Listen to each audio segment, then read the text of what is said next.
હાલ મહત્વના સમાચાર સામે આવી રહ્યા છે નાગાલેન્ડથી હાલ મહત્વના સમાચાર સામે આવી રહ્યા છે નાગાલેન્ડમાં ગોળીબારની ઘટના સામે આવી છે તો પૂર્વોત્તર રાજ્ય નાગાલેન્ડમાં ગોળીબારની ઘટના સામે આવી છે તો આ ઉપરાંત 13 નાગરિકોના મોતથી ખળભળાટ મચી જવા પામ્યો છે 13 નાગરિકોના મોત નિપજ્યા છે તો આ ઉપરાંત નાગાલેન્ડના મોન જિલ્લાના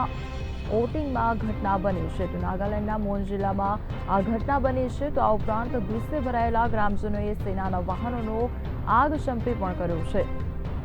તો નાગાલેન્ડના સીએમએ લોકોને શાંતિ રાખવા અપીલ પણ કરી છે તો સીએમ દ્વારા શાંતિ રાખવા માટેની અપીલ પણ કરવામાં આવી છે તો નાગાલેન્ડથી હાલ મહત્વના સમાચાર સામે આવી રહ્યા છે ત્યારે સમગ્ર મામલે તપાસ માટે એસઆઈટીની રચના પણ કરવામાં આવી છે તો ગૃહમંત્રી અમિત શાહ દ્વારા ઘટના અંગે દુઃખ પણ વ્યક્ત કરવામાં આવ્યું છે તો નાગાલેન્ડની આ સમગ્ર ઘટના સામે આવી છે જેમાં હુમલામાં માર્યા ગયેલા લોકો ટ્રકમાં પરત ફરી રહ્યા હતા તો આ ઉપરાંત સમગ્ર ઘટના શનિવાર સાંજે બની હતી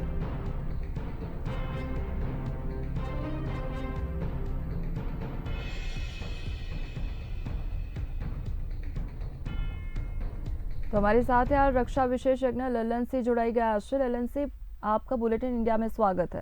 धन्यवाद मैडम जी ये जो नागालैंड की घटना सामने आई है 13 लोग मारे गए हैं आपका क्या कहना है?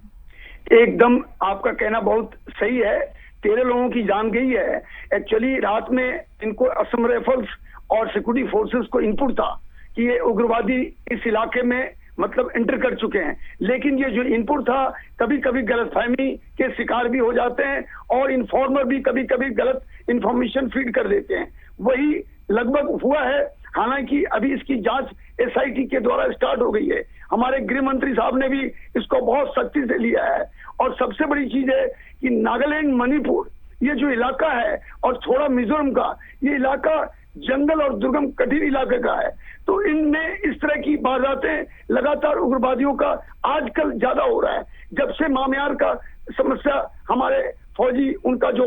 मतलब शासन आने के बाद, तो मैं ये कहना चाहता हूं कि 13 लोगों की जो जान गई है यही एक कारण है गुस्से का और इलाके में पूरा तनाव हो चुका है। हालांकि सिक्योरिटी फोर्सेस के व्हीकल्स को भी इन्होंने जला दिए हैं और एक जवान भी इसमें शहादत हो गया है, ये भी कंफर्म हो चुका है। तो मैं ये कहना चाहता हूं कि नॉर्थ ईस्ट में फिर से जैसा कि चूड़ा चांदपुर में एक असम राइफल्स के कर्नल साहब की शहादत हुई और उनके जवानों का, तो इन हालातों को देखते हुए फिर 75 और 80 के बीच में जो माहौल था वो उसी तरह की